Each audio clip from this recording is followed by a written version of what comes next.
The story begins as a boy named Hiro meets God after he passes away, but he's offered a second chance at life.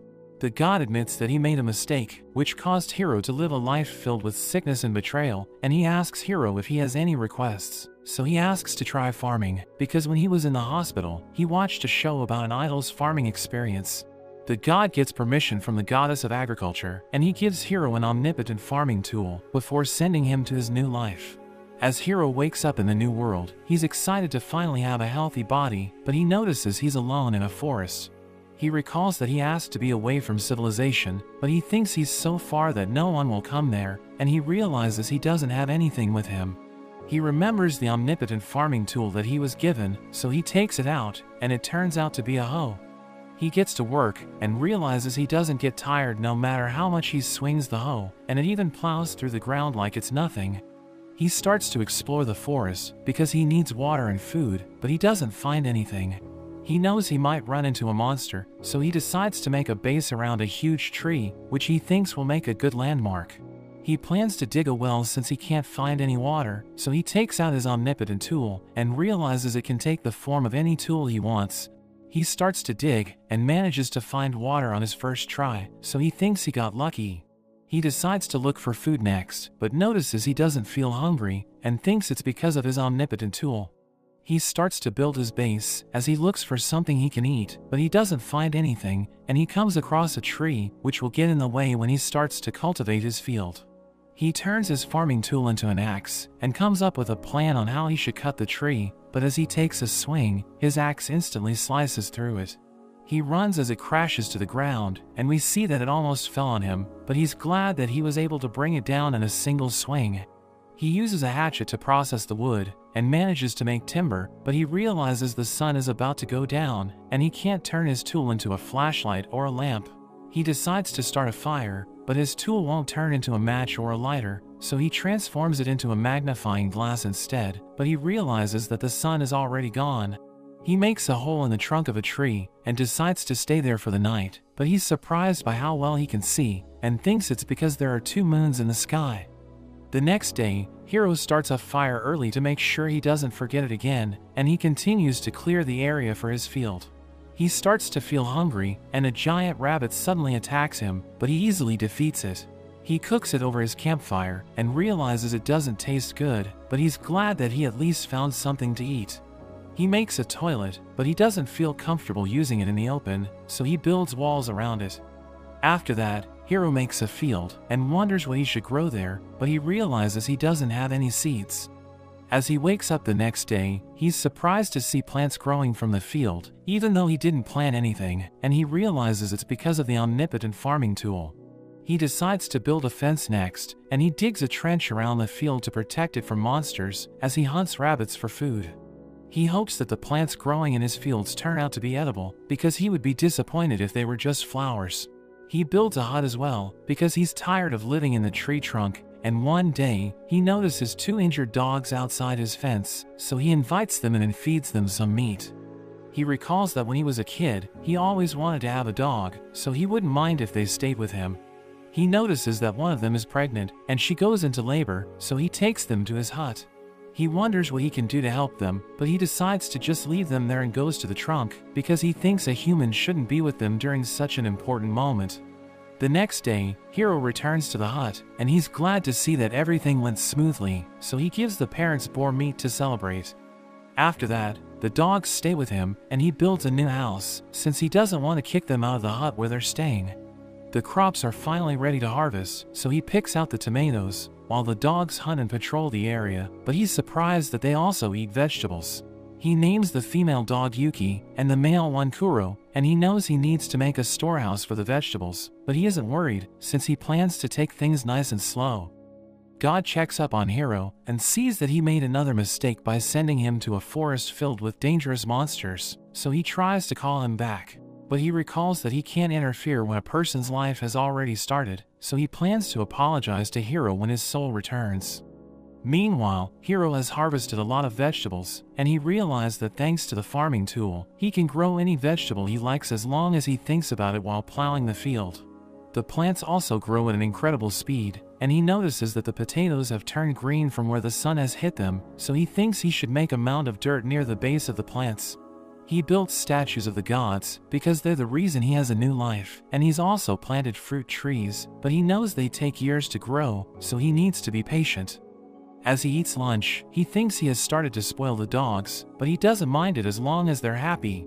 He plays with them, and he's glad he isn't lonely in this world, because he doesn't know how long he would survive without any companions. He manages to find a river, and thinks he couldn't have done it without his dogs, since they helped him explore the forest without getting lost. He plans to dig a path for the water to reach his base, and he makes a toilet near the river, since he knows he will need to work there for a while. He continues to expand his field, and he grows all kinds of crops, but he wishes he had salt to add flavor to his food. It starts to get cold in the forest, and since his clothes aren't good enough to survive the winter, he plans to start a bonfire and just stay in his hut. A spider settles on top of the huge tree, and it uses its web to make a handkerchief, which amazes Hiro. He names the spider Zabu, and she continues to make all kinds of things for him, including warm clothes and curtains for his house, which makes him feel more civilized. Winter finally arrives, but Hiro is prepared for it, since he's already gathered food that will last him through the season, and he's glad that his hut can handle the snowfall. He starts to feel lonely, since he hasn't talked to anyone for a while, and he's worried he might forget how to speak. When winter finally ends, the puppies head into the forest, and Hiro thinks they've decided to leave their nest since they've already grown up, but they return with their partners after a few days. Zabu also shows up with a bunch of kids, so Hiro thinks he needs to work harder, since he now has more mouths to feed. Zabu suddenly sounds the alarm one day, and the dogs lead Hiro into the forest, where he finds a girl named Lu. She's afraid of his companions, so he calms them down, but as he gets close to help her, she bites his neck and sucks his blood. Her body glows as it suddenly matures, but the dogs attack her, and she once again turns into a little girl. She assures Hiro she isn't an enemy, and explains that she only sucked his blood to regain her strength, because she used up all of her energy, which is why she couldn't maintain her adult form. He feels bad that they beat her up, so he tells her she can drink his blood, but he doesn't feel anything no matter how much she drinks. As her body matures, he notices she's still small compared to earlier, so she explains that he might die if she drinks more, but he tells her to take as much blood as she likes. After that, Hiro takes Lu to his base, where she's amazed to see all the crops he's grown, and he picks out a tomato for her, which she finds delicious. He spends the day showing her around, and at night, she reveals that she came to the forest because she got into a fight with a few nobles, who tried to steal her research on medicinal plants. She thinks no one will come to the forest because of its reputation, but he has no idea what she's talking about, so she realizes he knows nothing about it.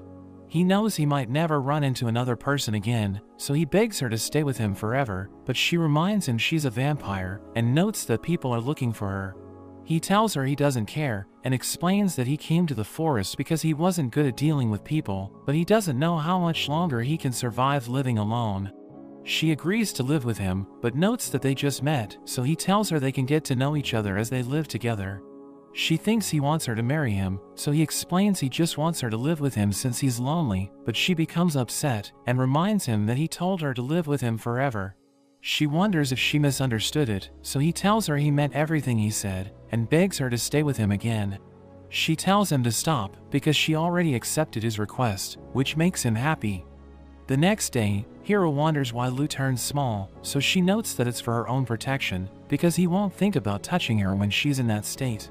She asks him if they can grow medicinal herbs, and he thinks they might be able to, so she tells him they need to look for the right seeds, but he tells her they don't need them.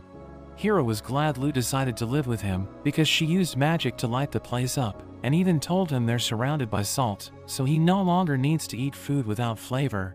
He shows Lu the fruit trees, and mentions that they take longer to grow than the other plants, but she's excited to see how they turn out. Zabu suddenly sounds the alarm, so they rush to check what's going on, and they notice a girl named Tia, who's been trapped by Zabu's webs. She cries for help, so he sets her free, and she uses magic to heal her wounds, but he notices that Lu is trying to get away. Tia recognizes her, and demands that she turn herself in, but the dogs attack Tia for acting hostile. They take her back to the base, and Lu tells her she went through the same thing, because her magic didn't work on the dogs. Tia wonders who Hiro is, so Lu blushes and notes that he's her husband, which shocks Tia. She tells him she's an angel, so he wonders if she serves God, but Lu notes that she's just part of a race of warriors that have more muscle than brain. He wonders why Tia is chasing Lu, so she explains that there's a bounty on Lu's head because she went on a rampage. Lu notes that it's because a noble forced her to make strange medicines, but Tia knows that she spends all her time researching medicine, and when something doesn't go her way, she just blows everything up. Lu admits she went overboard, and tells Hiro she came to the forest to run from Tia, because she knows that Tia is stronger than her. Tia is surprised to hear this, since Lu never used to admit her weakness, and she tells Tia to stay with them as well. Lu shows her around the base to convince her, but when Lu introduces her to Zabu, she freaks out and passes out. Lu takes her to harvest the crops, while Hiro shows her how to pick out a cabbage, and as she eats it, she's surprised by how delicious it is. She spends the day helping them harvest, and at night, she tells them she had fun, so Lu convinces her to stay with them. They work together the next day, and Tia asks Hiro if they can make more strawberries, but he explains that even if they expand the crop field, they can't handle any more work. They come across the new puppies, and as Hiro picks one of them up, he realizes that their family is growing. He knows they won't be able to fit in the hut soon, so he makes a dog area near the field.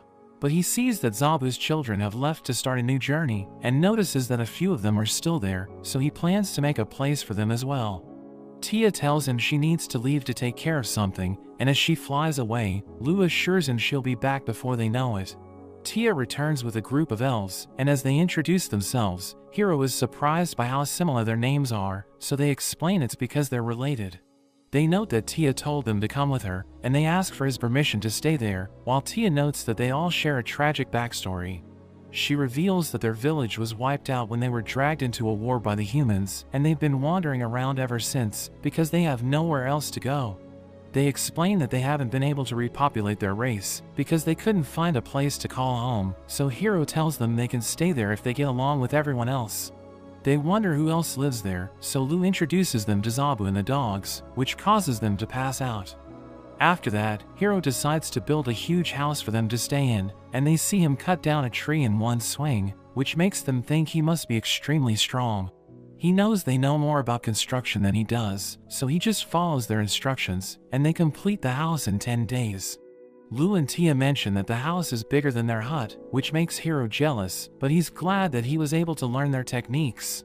The elves start to get used to their new life, and he sees them eat the raw garlic they just plucked from the field, but he can't believe they're enjoying it. He's surprised that they use fire and eat meat as well, because he thought elves are one with nature and hate flames. One of them, named Leah, laughs as she listens to him, and notes that it's impossible to survive without using fire. He mentions all the stereotypes he heard about elves, but she tells him he underestimates nature, since it's so harsh that it will kill anyone who tries to live that way. She offers to do mining and blacksmithing for him to show their gratitude, so they build a workstation and craft a walk for him. He's amazed by the number of things they can do, and Leah explains that it's the benefit of wandering around for 200 years, but the only thing they can't do is settle down and reproduce. They notice that Hiro has a wheat field, so they ask for his permission to bake bread, and as everyone tastes it, they realize it's delicious. Hiro asks Leah if anyone owns the land they're on, and she reveals that it's under the Demon Lord's control, so he wonders if the Demon Lord will have a problem with his crop fields. But she explains that since nobody helped him build anything, the land now belongs to him. At night, Tia and the others talk about how amazing Hiro is, since he tamed monsters and grew the crops, but they can't understand why he doesn't know much about the world. Zabu shows Hiro a queen bee she caught, and tells him she doesn't want to eat it, so he decides to keep it as his pet. He builds a hut for the bees, and they make a nest in 10 days, so he wonders if he'll be able to get honey from them. After that, Hiro digs a reservoir for the water he plans to get from the river, but he hasn't put any time into it, since he's been busy with other things.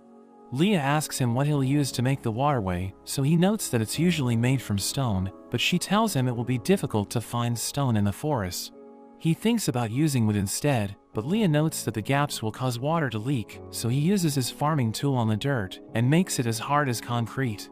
They start to work on the waterway, and Hiro gets the elves to do the basic tasks, while he seals the seams and strengthens the foundation.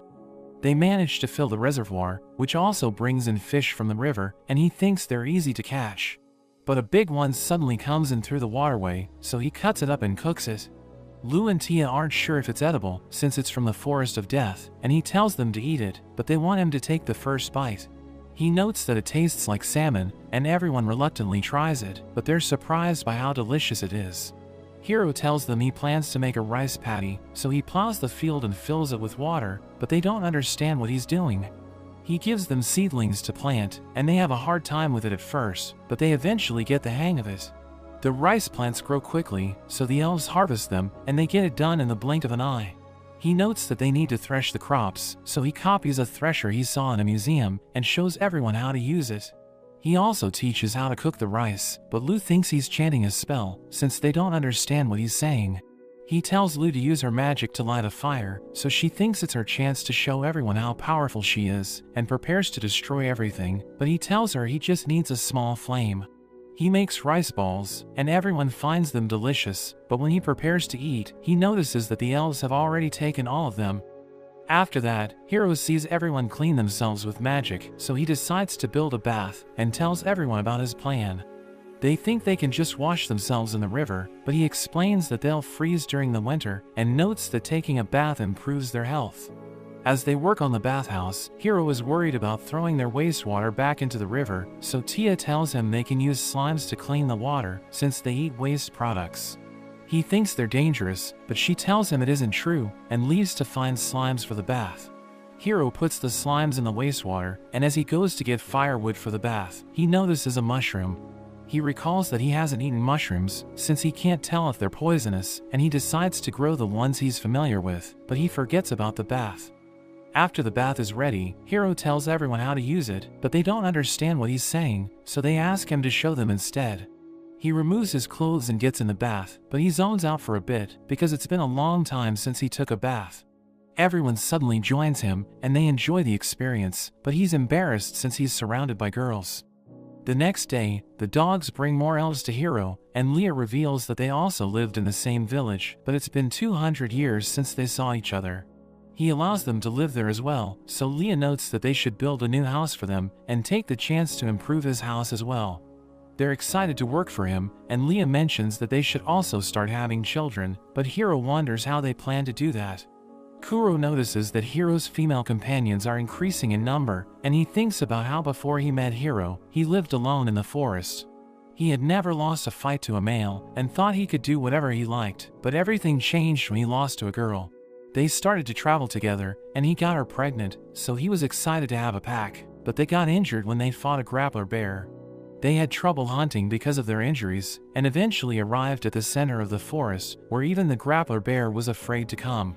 He was surprised to see Hiro, since he didn't expect to see a weak human in the area, but he sensed limitless power from his farming tool. They thought their lives were over, but Hiro took them instead of killing them, so they decided to serve him as their master. Kuro is worried that Hiro doesn't know about their true nature, and we learn that they're vicious monsters known as Inferno Wolves. But he thinks everything will be fine, and he's just glad that his fate led him to Hiro. Leah shows Hiro and the others the new house, and they're surprised by how big it is, but he already knew it was going to be huge, because Leah had him put in a lot of work. She gives them a tour, and Lu and Tia are excited since they have their own rooms, but Hiro notices a locked door. He opens it, and sees a huge bed for 2 people, but he pretends that he didn't see it. Leah asks him to stay there for the winter, telling him to let them know if he wants to change anything, and he makes a statue of the dogs, which he puts right in front of the house. Lu and Tia ask Hiro what they will have for dinner, so he notes that he'll prepare curry, but he's never cooked it before. They harvest the ingredients for the curry, and he takes them to gather cumin first, telling them it gives the curry its smell. The next thing they harvest is turmeric, which gives the curry its color, but they only need the plant's roots, so he tells them to dry out the part that's sticking out of the ground. As he picks out cilantro from the crops, the dogs smell it and run away, so Lu and Tia realize they can use it against them. Hiro gathers all the ingredients, but he notices that Lu and Tia aren't with him, and Leah is the only one there to help him. They start to prepare the curry, and she likes the way it smells, so she's excited to eat it. Hiro realizes he forgot to make naan, and thinks about making rice instead, but he wants to eat naan with the curry. He knows it's usually made inside a stove, but it can also be prepared in a pot, so he makes enough for everyone to eat. After Lu and Tia arrive, Hiro serves it to everyone, and they think it looks strange, but they all find it delicious. He tells them they don't need to eat it if they don't like it, since it's a unique flavor that isn't for everyone, but they all fill up their bowls again, so he asks them to leave a bit for him. Winter is about to arrive, and Hiro knows they won't be able to leave the house during the season, so he gathers a lot of firewood. He goes to see Zabu and gives her a basket of food, because she hibernates during the winter, and she gives him blankets in return. Lu and Tia preserve meat for the winter, while Hiro works on preserving the vegetables, and he sees Lu use magic. He wishes he could do it as well, and he tries to summon flames, but nothing happens. At night, Lu shows Hiro a low-level spell, but explains that he can't use it if he doesn't study magic, and he notes that everyone makes using magic look easy, so he thought he might be able to do it as well. He mentions how Tia summoned a golem to help her out, but Lu explains that the spell is difficult to use, even for other magic users. He's amazed that Tia can use such a spell, and notes that she can even summon multiple golems at the same time, so Lu reminds him he can do amazing things as well. As it starts to snow, Hiro makes board games to keep them entertained, and he starts with Reversi. He explains the rules to everyone, but Lu wonders how such a simple game can be fun to play, so Tia notes that its simplicity allows for complex strategies to be made. Lu challenges to play her, and she knows she's about to lose, so she flips the board, but Tia uses magic to return all the pieces to their position. Hiro notices Leah playing the game as well, but he sees that Kuro is helping her, and he even plays a game with his partner. Lu challenges Kuro to play with her because she doesn't think she can lose to a dog, but he ends up winning the game, which makes her depressed. After that, Hiro plays mahjong with Kuro and the others, and he thinks Kuro isn't smart enough to understand the rules, so he plans to avenge Lu, but Kuro ends up winning again. Hiro makes a mini bowling game, and they label the pins as criminals, because Lu doesn't understand why they need to knock them down. He manages to bowl a spare, while Lu hits a strike, and he wonders if everyone likes bowling because of how simple it is. After winter ends, Zabu suddenly sounds the alarm, and they notice a wyvern flying toward them. Hiro wonders if it will just pass over them, but it shoots a fireball, so Lu and Tia block it with a barrier. Hiro doesn't know what to do, because he knows that even if they try to run away, it will just follow them, so he has no choice but to fight it. His farming tool suddenly transforms into a spear, and he throws it at the wyvern, which summons a barrier to defend itself. The spear breaks through it and destroys the wyvern's wing, so he recalls it and throws it again, blowing a hole into the wyvern's chest. They check its body, and Hiro wonders if it's common to run into a wyvern, so Tia tells him it's an incredibly rare creature. He wonders if someone sent it to go after them, but they think it isn't the case, because no one would let such a rare creature go off on its own. He wonders if they can eat its meat, and the girls note that it's said to be incredibly delicious, so he cooks it for everyone. Lu asks Tia if she could have blocked his spear, so she notes that she doesn't stand a chance against it, because it was so strong that it broke through the 3-layer barrier of the wyvern. At the Demon Lord's castle, 3 of the 4 generals have a meeting, and one of them, named Beezle, reports that a wyvern was defeated in 2 blows. The other generals think it's impossible, but Beezle tells them not to panic, and notes that it's their duty to remain calm, but one of them resigns from his position. The next day, Hiro thinks about how even though the wyvern's meat was delicious, he still feels like it's missing something important, and he decides to make wine. Everyone gathers the grapes, and he tells everyone to stomp on them, while he changes the barrels when they fill up. Tia slips on the grapes, and she wishes they had a way to maintain rhythm, so the elves start to sing a song from their village. They enjoy the experience, and Tia tells Lu to join them, so she makes Hiro come with her as well. We see God as he watches Hiro, and he's glad that Hiro is happy, but he tells the goddess of agriculture to forgive him for his actions. She reminds him that he mistakenly punished an innocent man, and when he tried to help Hiro, he ended up sending him to the forest of death. On top of that, he also gave Hiro the spear, which is so strong that it could drain his life force in an instant. God explains that Hiro will be fine, since he gave him a perfectly healthy body, but she refuses to listen to his excuses. She's also angry since the statue Hiro built of her is of an old man, and she tells the god to sit for 300 years as punishment. Meanwhile, Zabu sounds the alarm, and Hiro goes to check it out, but he sees that Zabu has captured another girl named Flora, who turns out to be Lu's sister. She notes that when she heard Lu was chased to the forest by the infamous black-hearted angel, she came looking for her, but Tia knows Flora was referring to her. Hiro tells Flora to stay there as long as she likes, but she doesn't understand why he's Lu's husband, so she notes that he's in charge there, and he's also the master of the Inferno Wolves. Flora apologizes for being rude, and he's surprised to learn that Kuro and the others are wolves, but he doesn't understand what Inferno means, so Kuro shoots fire out of his mouth to demonstrate his powers. At night, Hiro treats Flora to dinner, and she's amazed by how good the tofu tastes, so he tells her it's fermented out of soybeans. She writes down everything he tells her in a magic notebook, and she's excited that she's found something to research, telling him she'll make sure everyone tastes his cooking. She returns with her maids after a month, and the head maid Anna tells him to use them any way he sees fit, but he tells her she doesn't need to be so formal. He notices that Flora also brought cows with her, which makes him excited, because he can use their milk to make butter. Tia notices everyone else has a group of their species, but she's the only angel there, so she brings her underlings there as well, along with a chicken for Hiro. After that, the maids take care of all the chores, but they aren't great at cooking, so he teaches them everything he knows, and they prepare a dish out of killer rabbits for him. Hiro checks on the angels that Tia brought, and wonders why they're wearing battle attire, but he realizes that Tia plans to have them act as their security. As he thinks about how much the population has increased, Leah brings even more elves with her, and he wonders why there aren't any males among them. She reveals that none of them survived, but they aren't worried about it, because they plan to repopulate their species. Hiro gathers all the representatives to name the village, and Luz suggests naming it after him, while Anna thinks they should name it after the forest. He doesn't like their ideas, but Zabu points to a door, and as Hiro opens it, he sees the huge tree outside, so he names their town the Great Tree Village. He throws a party to celebrate the occasion, and everyone starts to call him the mayor, so he notes that they will decide that in the future, but they tell him he's the only person suitable for that job. Beazle visits the village, and after he gives a gift to Hiro, he mentions that the Demon Lord wants to talk to him about his settlement. Hiro thinks he will demand taxes for living on his property, and wonders if he should talk with Lu and Tia before doing anything, but he knows he's the mayor, so he needs to step up and take charge. He tells Beazle that if the Demon Lord is willing to accept them on his land, they will pay 10% of their harvest as tax payment. But he wonders if he started too low on the percentage, since Beazle doesn't seem to be happy. He immediately accepts Hiro's proposal and draws up a contract, which mentions that they will pay 10% of the harvest from the fields. But if the Demon Lord is interested in anything else they produce, they will need to trade for it. Hiro sends Beazle back with a gift, and he wonders if he did a good job, so Lu mentions that he was great, since paying taxes means they're under the Demon Lord's protection. Tia is surprised that Beazle accepted the 10% payment. The agreement makes the Demon Lord officially recognize them as residents, and his officials can't correctly measure how much they harvest during the year, so Anna tells Hiro he did an excellent job.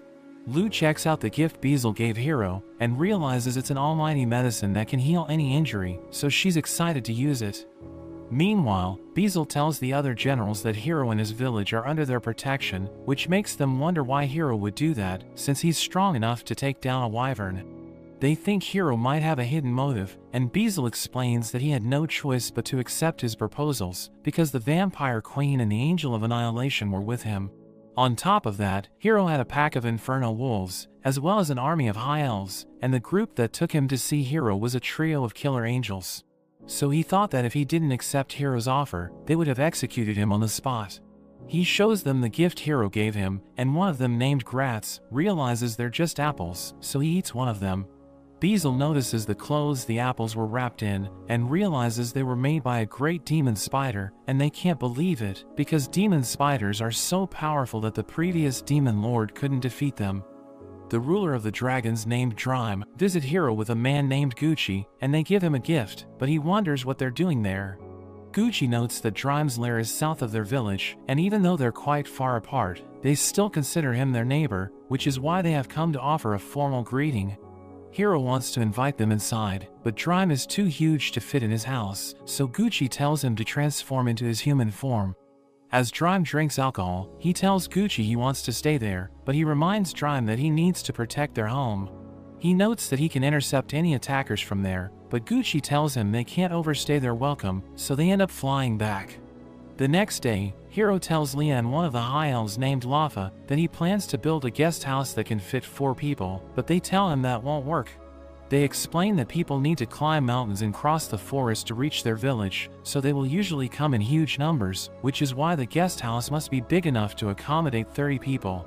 He also decides to change how they greet people, because the angels usually capture people and bring them to him instead of a proper greeting, and everyone prepares for battle when Zabu sounds the alarm.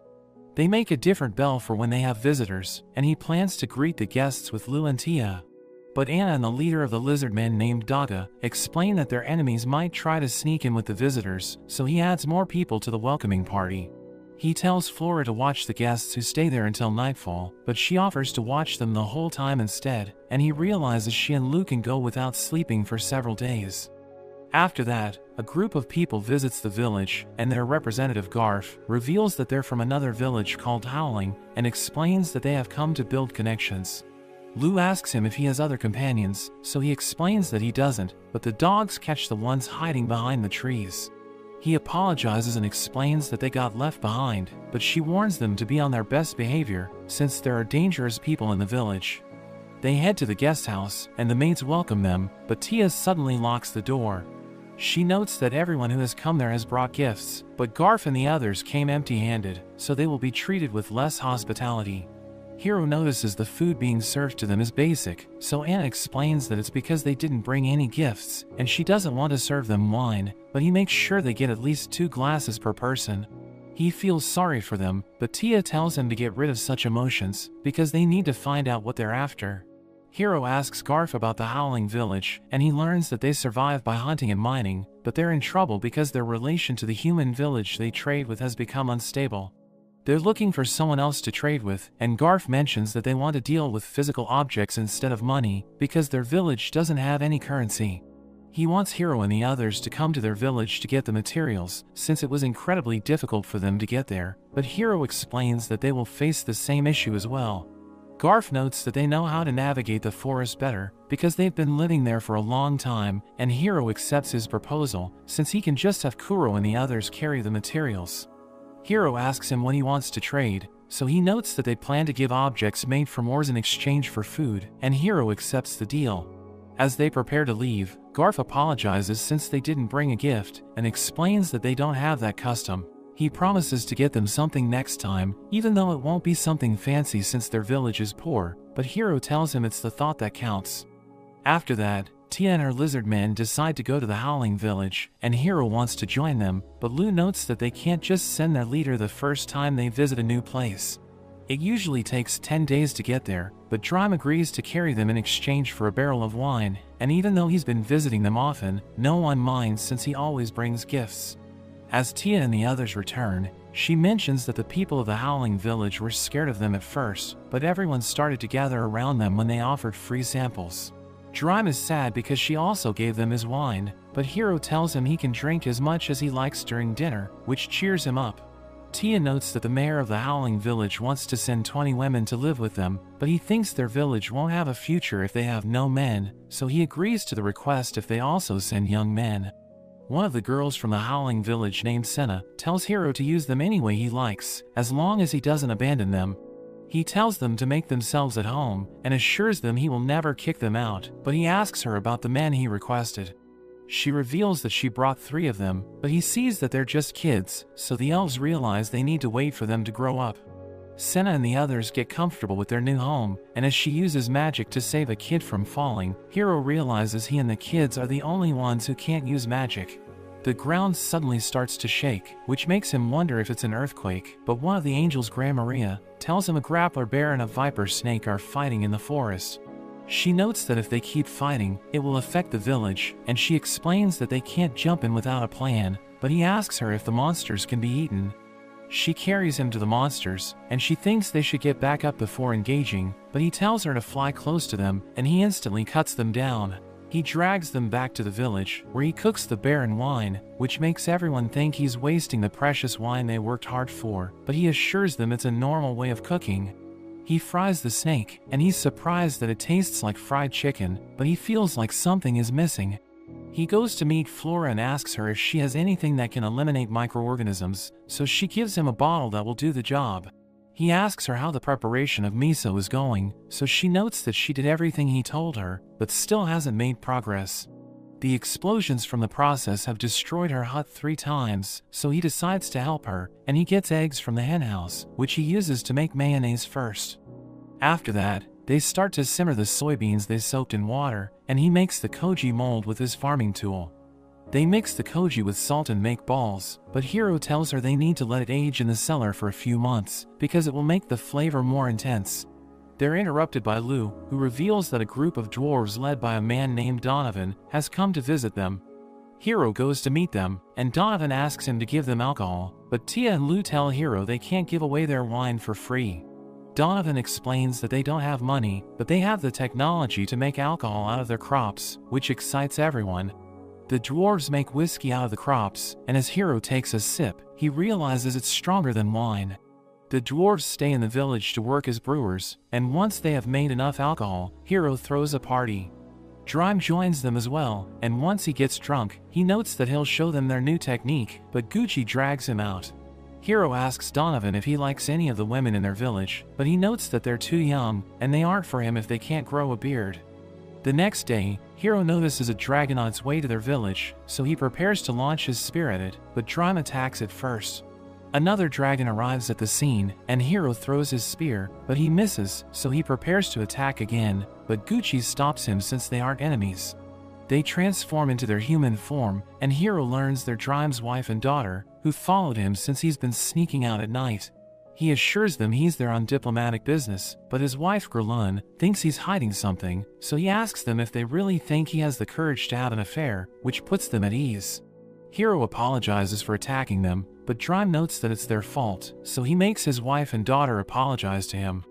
After he leaves, Gerlun mentions that she didn't think there was anyone in the world who could overpower them, and she notes that the only reason she's alive is because Zabu saved her from Hiro's spear.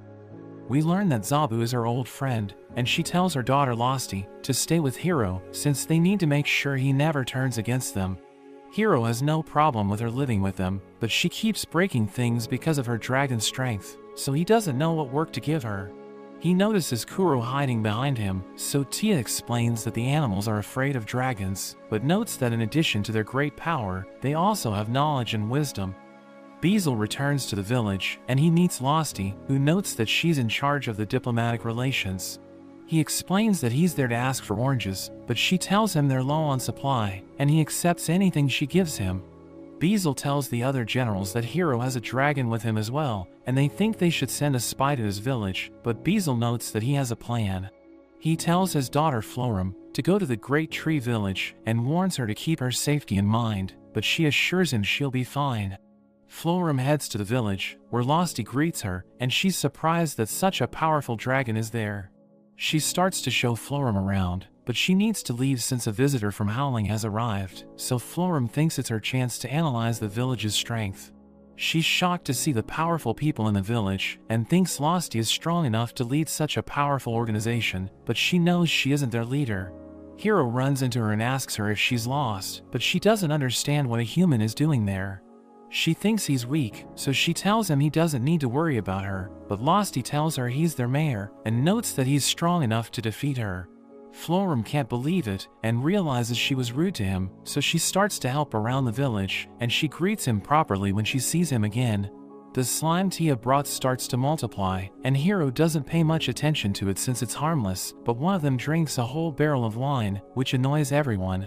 They think they should burn it as punishment, but Florim explains that it can't reflect on its actions since it's a slime, so they should just leave it be, and it starts to join them during feasts and celebrations. Hiro is glad autumn has arrived, because it means they can get more work done, but it makes him hungry. He makes a hot pot for everyone, and wishes they had seafood, so Lou tells Flora to start her research on the sea creatures he mentioned, while Tia wonders if they can even eat crabs. Flora mentions there's a port city in the demonic kingdom, where they might be able to get the creatures Hiro mentioned, so she goes with Losty, and they return with a merchant named Michael. He brings fish with him, but notes that the seaweed Hiro asked for is usually thrown back into the ocean, so he will tell his men to get it for him. He mentions there are 3 reasons he came to their village, explaining that the first one is to properly greet Hiro and thank him for doing business with them. The second reason is to suggest more opportunities for them to trade goods, and the third one is to become the person who manages the trades between them and the outside world. He gives them a list of products his company trades, and as he prepares to leave, he mentions that he'll talk with them about alcohol the next time he visits, but they tell him he can't have it. Hiro hopes they have a good relationship, because he doesn't think Michael has any bad motives, but we see that Michael is afraid of them. In a flashback to 3 days earlier, we see that Losty and the others went to see Michael, and he told his men to take care of them, but he suddenly agrees to meet them, because his merchant intuition tells him he can't ignore that meeting. He's shocked to see Florum and Losty, and he wonders what kind of dangerous products they've come to trade, but they just brought the apples that the whole demonic kingdom is talking about. He agrees to trade with them, so he tells his men to get them whatever they need, and he decides to deliver the product himself, but he can't believe just how many dangerous people the village is filled with. In the present, Michael is glad he survived the meeting, and he knows the deal he made will bring in huge profits, but he doesn't know if his body can handle it. The next day, another dragon named Hakurin comes to the village, and she shoots a fireball into the forest to challenge Hiro. He throws his spear at her, but she dodges it, so he throws it again and hits her, causing her to transform into her human form. He wonders why she attacked them, but Drime suddenly arrives, and reveals that she's his older sister. She explains that it's Drime's fault, because he said he was marrying Losty to Hiro, so she came to see what kind of man he is. Drime assures him he isn't planning anything, explaining that he might have said it when he was drunk, and he notes that Hakurin is just there to vent her anger. She's annoyed that her niece is getting married before her, but Hiro grabs onto her and tells her to clean up the mess she made. After that, Hiro treats Hakurin to dinner, and she's jealous that Drime eats such amazing food every day, while Losty apologizes to Hiro for her behavior. She tells Hiro to play mahjong with her, but she wants to bet something on the game, so they decide to play strip mahjong. He plans to win the game before there's any chaos, because he knows that dragons are competitive, but he can't win a single game, and is now down to his last piece of clothing. He finally gets the right pieces, and he thinks he's about to win, but he loses once again, and he has to take off his pants. Meanwhile, Beazle tells everyone that even more dragons have started to live in the village, but the Demon Lord is more worried about his daughter, because she isn't talking to him. After that, Hakurin decides to stay in the village, and Hiro realizes she's at every job, but she complains about anything she's asked to do. He wants to teach her a lesson, so he makes her dig up holes and fill them back in, which makes her give up, and she decides to become a teacher in the village. A group of Lamia girls arrive at the village, and they beg Hiro to spare them, but he has no idea what's going on. They explain that the younger animals from his village decided to clear a dungeon they found in the forest, which made them leave their home.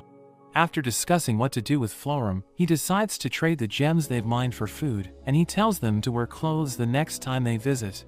After that, the Lamias start to work as delivery girls for the village, and Hiro decides to grow more crops, since they've been trading a lot. At the Demon Lord's castle, a group of girls tell the Princess Yuri that the Great Tree Village plans to use Florum as a hostage, so Yuri decides to attack them. Beazle tells Florum about Yuri's plan, and she's confused because she sent the castle reports of how dangerous the village is, but he reveals that no one believed anything she said.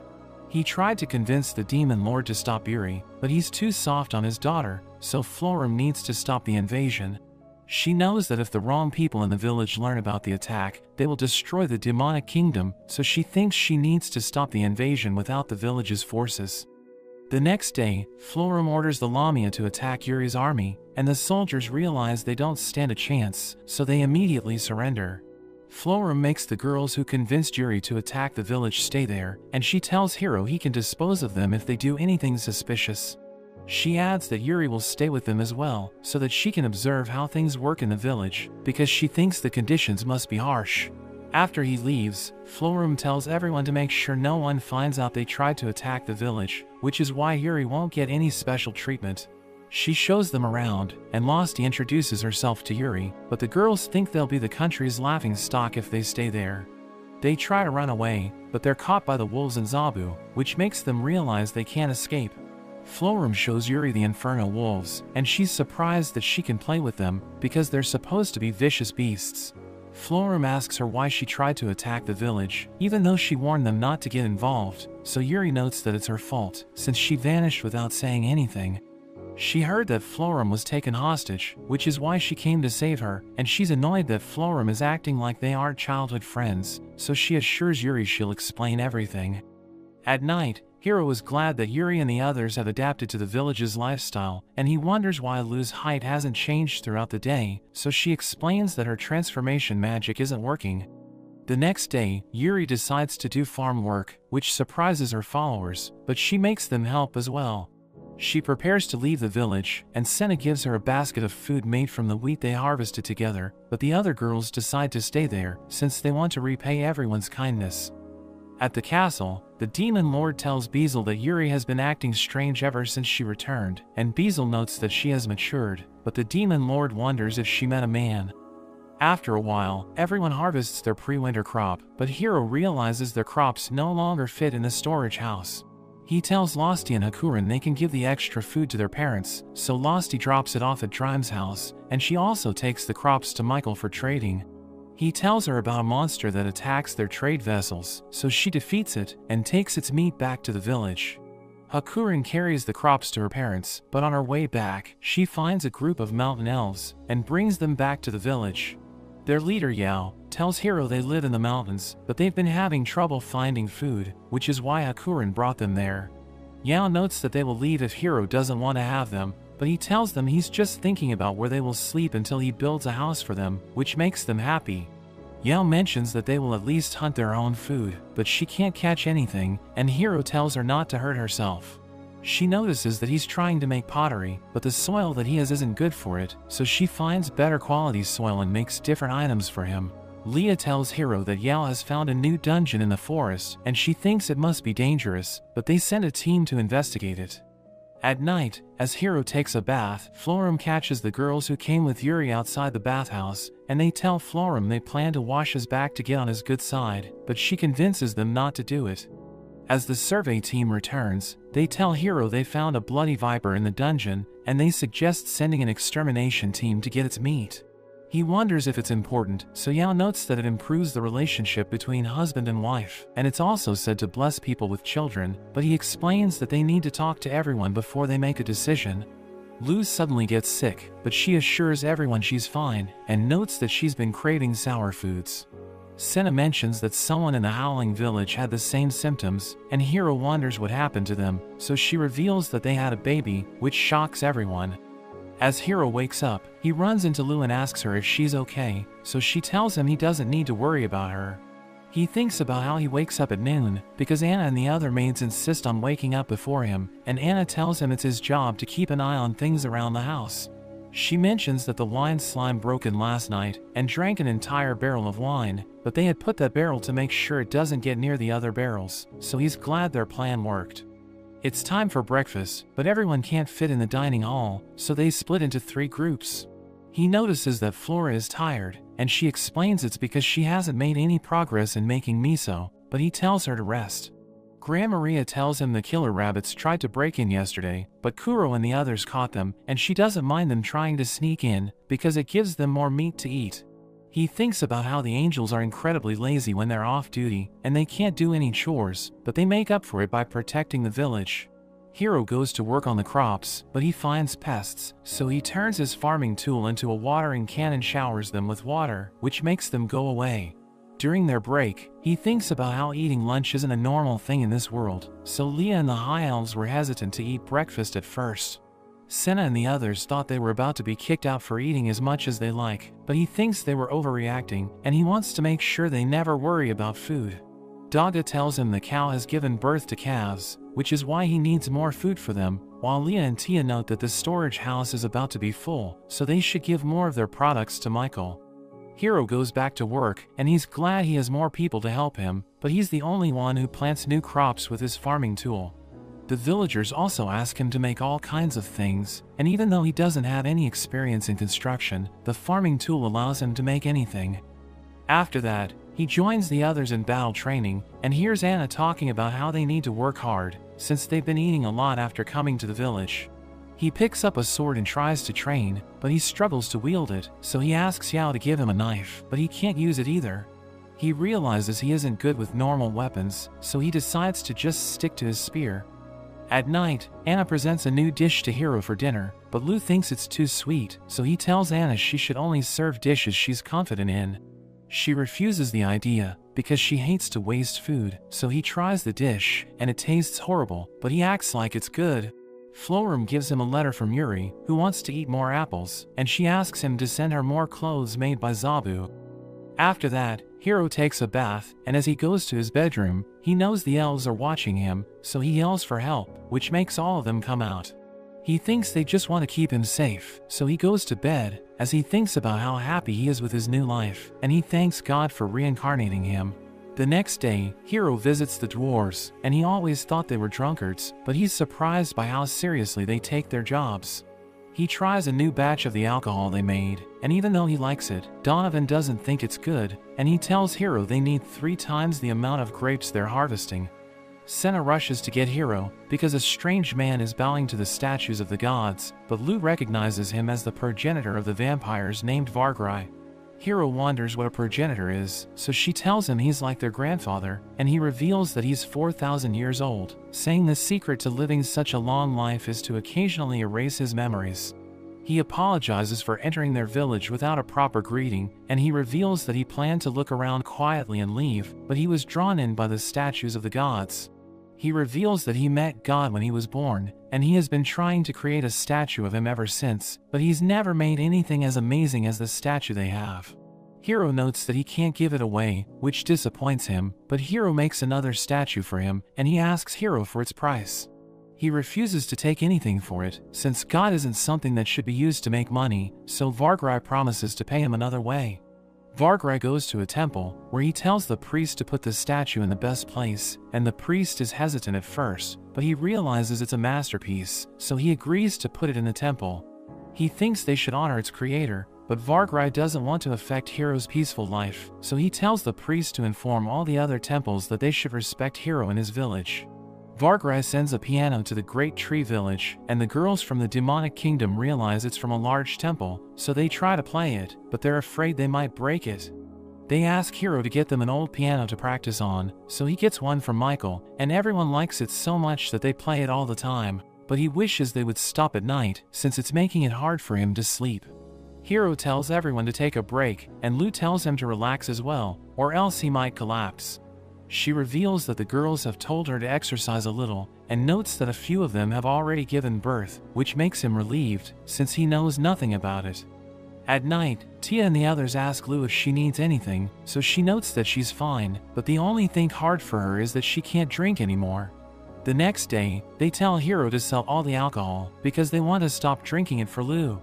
He's glad to see how devoted they are, but he explains that alcohol tastes better the more it ages, so if they can control their urges, it will taste even better when they drink it. Donovan asks Hiro if they've done something wrong, because no one is drinking their alcohol, so Hiro tells him what's going on, which puts him at ease. Hiro goes to Lou's room to check on her, because it's almost time for her to give birth, and a flower in her room catches his eye, so she notes that Tia and the angels got it for her. They're interrupted by Yao, who gives her the mountain elf's secret medicine, while Losty gives her a gem that helps with magic recovery. Anna makes a pudding for her, and Flora makes a tomato and tofu miso soup, which she finds delicious. Daga notes that he doesn't know how to help her, since lizard men are born from eggs, so he offers his blood to her, but she doesn't think she can bite through his tough skin. Lou finally goes into labor, so they make preparations, while Hiro goes to the trunk of the tree, where he thinks about how he wanted to live alone during his first night. But he now has everyone with him, which is why he's sure everything will be fine. The next day, Hiro goes to check on Lou, and he's glad to see that everything went smoothly. She tells him to hold his son, and as he picks him up, everyone tells him to be careful. It finally hits him that he's a father, and he wishes his son would never need to face the problems he had in his previous life, so Lou notes that they will raise him to be strong, but Hiro panics as he starts to cry. They name the child Alfred, and Hiro thinks about how much everything has grown, so he wants to reward the villagers. He gathers everyone, and tells them he's planning to implement a new system, where he'll give them reward medals, which they can use to buy anything. He's taking care of distributing everything, but it's becoming more difficult for him, because the village has grown a lot. They ask him why they can't just trade goods, so he explains it's because everyone has different values for things, but it won't be a problem with the new system. He gives everyone 3 reward medals, while he gives 30 of them to Kuros and Zabu's family, so they use the money to buy whatever they like. but it increases the demand for specially made furniture and toys, which makes him work even harder. A kid gives her reward medals to Hiro and asks him to give her a baby, but he explains that he can't do that and plays with the kids for the day. After that, Hiro throws a feast to celebrate the birth of his son, and Lou knows she made everyone wait so long, but he tells her they couldn't throw a party right after she gave birth. He notices she has the wooden hammer that Donovan gave her, and he brings a specially made barrel of wine. Hiro helps her open the barrel, and Donovan wonders how they like the wine, but Lou tells him she can't drink while she's breastfeeding. He suggests keeping a bottle of it so that she can let it age before she drinks it, and she thinks it's a great idea. At the Demon Lord's castle, Beazle tells everyone about Alfred's birth, and they realize they don't stand a chance against the villagers. They think they should maintain a good relationship with them, and they consider marrying off a girl from their kingdom, but the Demon Lord tells them he will never send Yuri. We see Michael as he prepares a gift for Hiro, and thinks he should congratulate him properly, since he wants to make sure their relationship lasts for a long time. In the village, Tia and the others tell Hiro there are over 100 people who want to move there, so they think they should make a new village.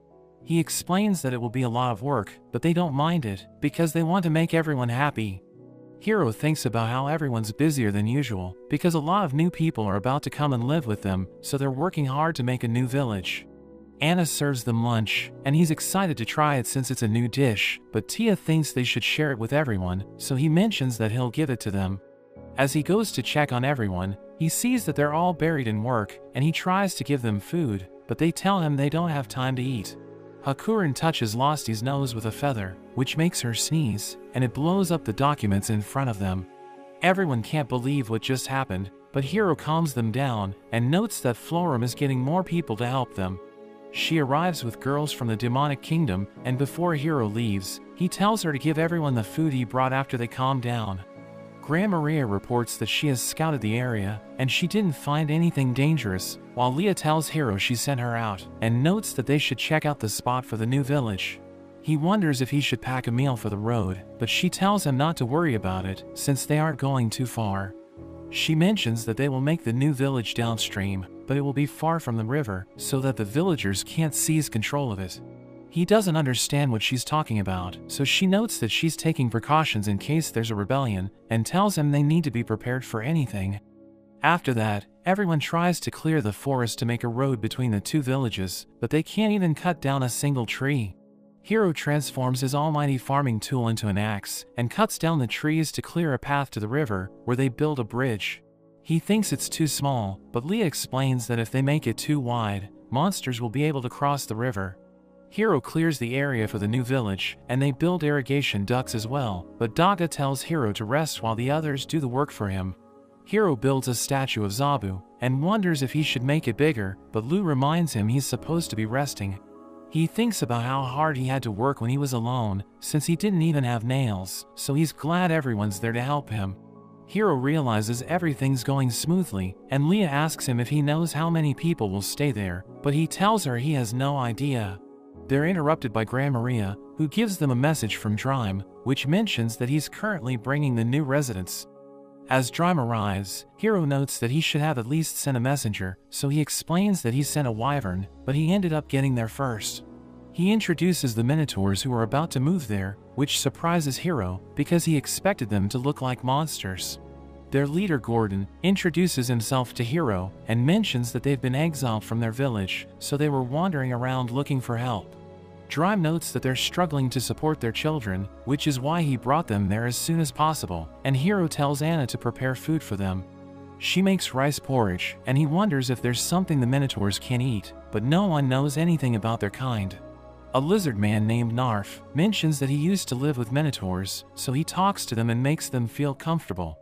After that, Hiro shows the Minotaurs their new home, but they realize the houses are too small for them, so Hiro thinks they need to come up with a solution. Florum tells him Beazle is bringing the new residents as well, but they notice he's exhausted when he arrives. He explains that the situation took a sudden turn, which is why he had to use teleportation magic to get everyone to safety, so Hiro tells him to rest. He notices that the new residents are centaurs, but their leader Gruld tells him to stop staring at her.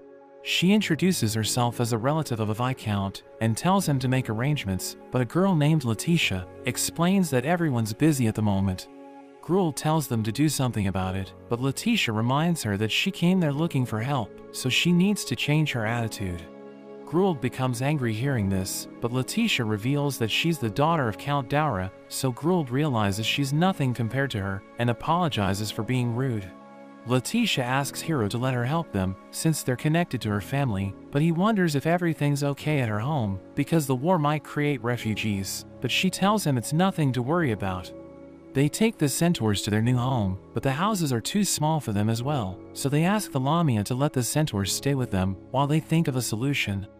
After that, a group of girls arrive at the village, so Hero introduces himself, but they don't say anything.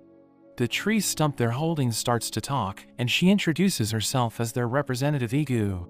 We learn that the girls are tree spirits that can turn into plants, and they transform into trees whenever they encounter monsters, but if they're damaged, it takes them a while to turn back.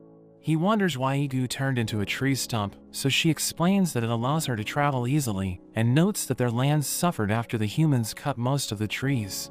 But Michael told them about the village, so they decided to go there. He asks them what they want to eat, but she mentions that Michael showed them the amazing fruits from the village, which means the soil must be good. Hero takes them to an empty field, but they just stand on the soil, and Igu mentions that they only need water, sun, and soil. Hero thinks the houses that they built will finally be put to use, but Igu notes that they need sunny outdoor spaces, so he tells her he'll build huge windows, but she explains that they prefer to live outside. They give the houses to the kid minotaurs, while the centaurs live in the stable, and the tree spirits stay in the fields. Tia notes that they need to prepare food and other necessities for everyone, and Leah isn't too thrilled about it, since it means more work. But Hero tells her they need to design new houses as well, and it makes her excited. The next day, Hero gathers the representatives of the new residents, but Gruel bows in front of him, so he tells her she doesn't need to be that formal, since they will all be living together. Letitia tells him to act high and mighty, so he tells Gruel to raise her head, and notes that he expects great things from her. He appoints Narf to take care of the Minotaurs, while Letitia will attend to the Centaurs, and a girl whom Senna recommended for a higher role named Mamu will help the tree spirits. He decides to build separate villages for the Minotaurs and Centaurs, and he asks Losty and Hakurin to help clear the area so they transform into dragons, but he tells them not to burn the trees. He points in the direction he wants to make a road, so Losty punches a tree to clear a path, but Hakurin refuses to be left behind, so she clears a path as well. She taunts Losty because her kick was stronger, so Losty notes that she wasn't going all out, but Hero stops them since they might destroy the entire forest. They build tall houses for the Minotaurs, and as Hero sees how big the furniture is, it makes him feel like a kid. But he notices their beds are different, so Gordon explains that they're designed to make sure they don't hit their horns. Hero visits the third village, where they have built stable-like homes for the Centaurs, and he wonders why they don't have doors. Gruel explains that they will have problems using normal doors, so they will use curtains instead, and we learn that they use sliding doors whenever it rains. Lou wonders why Alfred is in a bad mood, so Anna plays with him and makes him laugh, which makes Lou wonder what she's doing, but Anna tells her it's a secret. They complete the houses after a month, and they're glad everything was finished before winter, but Florum wonders what they will name the villages. Hero wants to just number them for the time being, but she notes that they shouldn't change the names once they're decided, since it's difficult to rewrite documents. Tia thinks they should make Gordon and Gruel the mayors of villages 2 and 3, but the others think they need to make it clear that Hero is above the other mayors, so they consider giving him another title. Iga wonders when they will make a village for her people, but they have no plan for that, which makes her sad. Hero plans to put them at important points because they seem to be comfortable staying put, and he'll have them relay information since they can communicate telepathically. Tia proposes putting them in Village 1 as well, since no one is living there, and everyone would feel bad if all their efforts went to waste. Narf and Letitia tell Hero they have a problem, and reveal that the Minotaurs and Centaurs haven't been able to hunt anything, which surprises him since he thought hunting was easy. He thinks about how the Inferno Wolves always did the hunting for them, but Tia explains that it isn't a problem for them since they're extremely strong. Hero decides to make sure everyone stays away from the woods, and he also wants to put more guards in each village, so he plans to talk to Kuro and Zabu about it. He asks Mamu if the tree spirits have the same problem, so she mentions that they're pretty strong, but they ambush their targets to take them out, which is why they can't fight a lot of enemies. Hiro makes everyone build a field in their village, since he plans to make them self-sustainable without hunting, but nothing grows in the fields. Gordon asks him what season they plant the seeds in, but he has no idea, since the almighty farming tool lets him plant anything he likes, and he's the only one who can use it. He knows the villages must be able to survive without his help, and Gordon mentions that they can use straws to prevent the fields from getting cold, so Hiro praises him for coming up with that idea. He notes that the wheat will sit through the winter, and it will be ready to harvest before summer, so Hiro realizes it takes 6 months to grow wheat. Senna mentions that they've become used to the fields in the Great Tree Village, and Hiro makes a statue of the god of creation and agriculture in the new village, since he wants to thank them for helping him. The centaurs start a delivery service, where they carry goods between villages, and even though they can't hunt anything, they're fast enough to outrun any monster that gets in their way. Gruld notices that Hiro has a horse, and he notes that he always wanted to ride it, but it doesn't listen to him, so she allows him to ride her instead, which makes the horse jealous. The next day, the horse lets Hiro ride it, and Gruld becomes upset when she sees them. They both offer to let him ride them, but they start to fight, so he tells them to stop, and promises to ride both of them every other day. Meanwhile, Mamu asks Igu if there's anything she needs, but she just mentions that the sky is blue. Hiro is glad that everything's going well, and he hopes that each village will eventually be able to support itself, since relying on the farming tool makes him worried about the future. But Lu tells him to relax, since they will deal with it when the time comes. As he thinks about his future, he remembers that they have another problem, since the Great Tree Village hardly has any men. He thinks the problem might have been resolved, since they have a lot of new residents, and he asks Gordon about the men in their village, but Gordon wonders if they'll be sent to battle. Hiro explains the situation to him, but he mentions that minotaurs only marry their kind, and there's also the problem of how big they are compared to everyone else. Hiro asks Gruld the same question, and she mentions that they have 40 men with them, but all of them are young, while the adults have gone off to fight in a war. He wonders if centaurs ever marry other races, so she notes that if he demands one of their women as a price to live there, she would happily offer herself. He assures her he won't ask for that, but she wonders if it's because he doesn't like strong women, so he tells her to calm down. As winter arrives, Hiro wonders if they have prepared enough food, since they have a lot of new mouths to feed. Narf and Letitia report that they're only going through a third of what they estimated, since the minotaurs and centaurs aren't eating enough, and Narf thinks it's because they're used to conserving food. They aren't changing their habits, even though he told them not to worry about food, and Hiro suggests telling them to eat meat and vegetables, so that they won't spoil. He notices something's wrong with Mamu, so she explains that she was excited to be put in charge of the tree spirits, but she's annoyed since they don't need anything. Narf tells her the minotaurs want the tree spirits to wear clothes when they're in human form, so she notes that they sometimes forget to do it when they turn back, and promises to tell them to be careful. After that, Tia and Lu smell rice, so they wonder if Hiro will cook rice balls, but he plans to make mochi since they have never tried it before. Everyone gathers around to watch him, and he starts to hit the rice with a hammer, but he quickly gets tired. Everyone volunteers to help him, but as Losty gets involved, she turns it into something completely different. They start the process again, but Anna ends up breaking the bucket, while Flora makes an explosive and tells him it won't blow up the house, but Hiro tells her not to use it.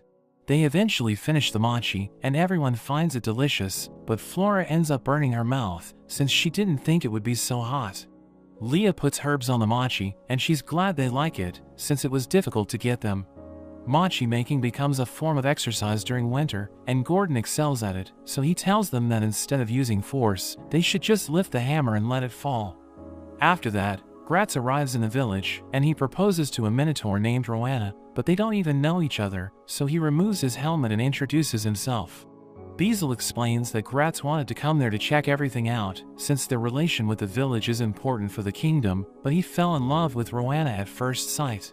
He asks Hiro to tell him the conditions for marrying Roanna, since she told him to get Hiro's permission, so he asks the girls from the demonic kingdom how they ask for someone's hand in marriage. They mention that their parents choose their spouses, but Letitia thinks Gratz's love for Roanna is like a fairy tale, where they must get past Hiro to be together. Hero tells Gratz the only thing that truly matters is how Roanna feels, so they don't have a problem if she's willing to marry him, but he can't use force to convince her to be with him. At night, Gratz tells Beazle and Randon that he's started to exchange letters with Roanna, but he can't get her out of his head. He's worried that another man will steal her while he's away, and he plans to resign from his position so that he can be with her at all times. Beazle and Randon try to calm him down, but he refuses to listen to them, and Randon notes that he'll quit if Gratz resigns. The next day, as Hero prepares to have lunch, he wishes they had seaweed, but they have no idea what he's talking about. He tells them it's found in the sea, and it usually wraps around food, which makes them think it's a monster. They ask Michael for help, and he brings them the seaweed after a few days, but he mentions that people don't eat it, so he isn't sure if he has what Hero is looking for. He shows them how to process it, and Yao thinks it looks like the weed that grows in the forest, wondering if that's why it's called seaweed. He makes Lu and Tia dry it with their magic, but everyone's surprised to see how thin it is, and they wonder how they're supposed to eat it. He applies heat to it, which makes it crisp, and it also makes the seaweed easier to digest. He wraps it around the rice, and everyone finds it delicious, so they try it with fried mochi as well. Michael offers to prepare seaweed for Hero in exchange for mochi, and Hero notes that he'll give him an answer after he talks to everyone else about it. Michael thinks it will make him a lot of money, and he asks them about the alcohol they make from rice, but they don't want to let him try it. At night, Hero decides to make sushi, and Anna asks him why he's fanning the rice, but he has no idea why he's doing it. He plans to make thick sushi rolls, and even though they're usually made with raw fish, he won't add any raw ingredients into it because the people of this world don't like it. He makes salad rolls filled with crab meat as well, and everyone finds it tasty, telling him they weren't expecting it to be so delicious. Winter is about to end, and Hero wonders if they should start to farm again, even though it's still cold, but Iga tells him it's too early. He tells everyone to decorate the village and place explosives to be set off, but they don't understand why anyone would do that, so he explains that he plans to hold a festival for the village. He tells them about all kinds of festivals in his previous life, which confuses them since they find everything strange, so he thinks it's his fault for giving such weird examples. They mention that they have festivals to welcome the new year and a new harvest, and they discuss it with each other, but he has no idea what they're talking about. He plans to let them handle it, but they have different traditions, so he decides to draw lots, and he gets the martial arts competition where the participants must fight each other. Spring finally comes, and Hero notices that everyone's training hard, since they want to do well in the tournament. Hakurin tells Hero she wants to train at home, since she hasn't unleashed her full power ever since she got there, so he realizes she was holding back when she cleared the trees. Losty asks him if she can also train at home, and he's worried that they'll destroy everything if they fight, so he tells them to act as referees. Lu and Tia are excited to fight each other since they're rivals, but Flora doesn't want to use her explosions on people, so she volunteers to be the healer. On the day of the tournament, everyone gathers at the arena, and Yuri tells Hero she came with her father, who introduces himself as the Demon Lord Galgard. Hakurin notes that her father Dosu is also there to watch the tournament, and Hero recognizes him as the Emperor Dragon. Galgard seems to be afraid of him, but Dosu notices him, and Hero notes that he's the leader of the demons. Gran Maria announces the start of the tournament, and Hero tells the participants not to hurt themselves as they prepare to fight. We learn that the fighters in the general division will compete first, and they can win by throwing their opponents out of the ring, or breaking the bands on their heads. Mama fights a girl named Rosalind, and they start to clash, as Hero realizes they're taking the match seriously. Mama lunges at Rosalind, who disarms her and destroys her headband, so Losty announces that she has won the match, but she mentions that she needs medical attention. Flora heals her, and tells everyone they can break each other's bones, but she can't heal them if they lose limbs. A girl summons fireballs to attack Donovan, but it has no effect, and he carries her off the ring, telling her she would need to train for decades to hurt him with her magic. Gruel charges at her opponent, who summons a barrier to protect herself, but Gruel misses and runs out of the ring, so she loses the match. The final match for the general division is between Floram and Senna, and Floram launches her wind strikes, but Senna dodges them and throws her to the ground. She immediately recovers, and continues to attack with her wind magic, but Senna closes the distance. Floram grabs onto her and throws her back, but they both fall out of the ring, so the fight ends in a draw. Hero gives the winners their prize medals, and Florum announces the start of the Warrior Division matches, where the winners will be decided by knockdown or submission.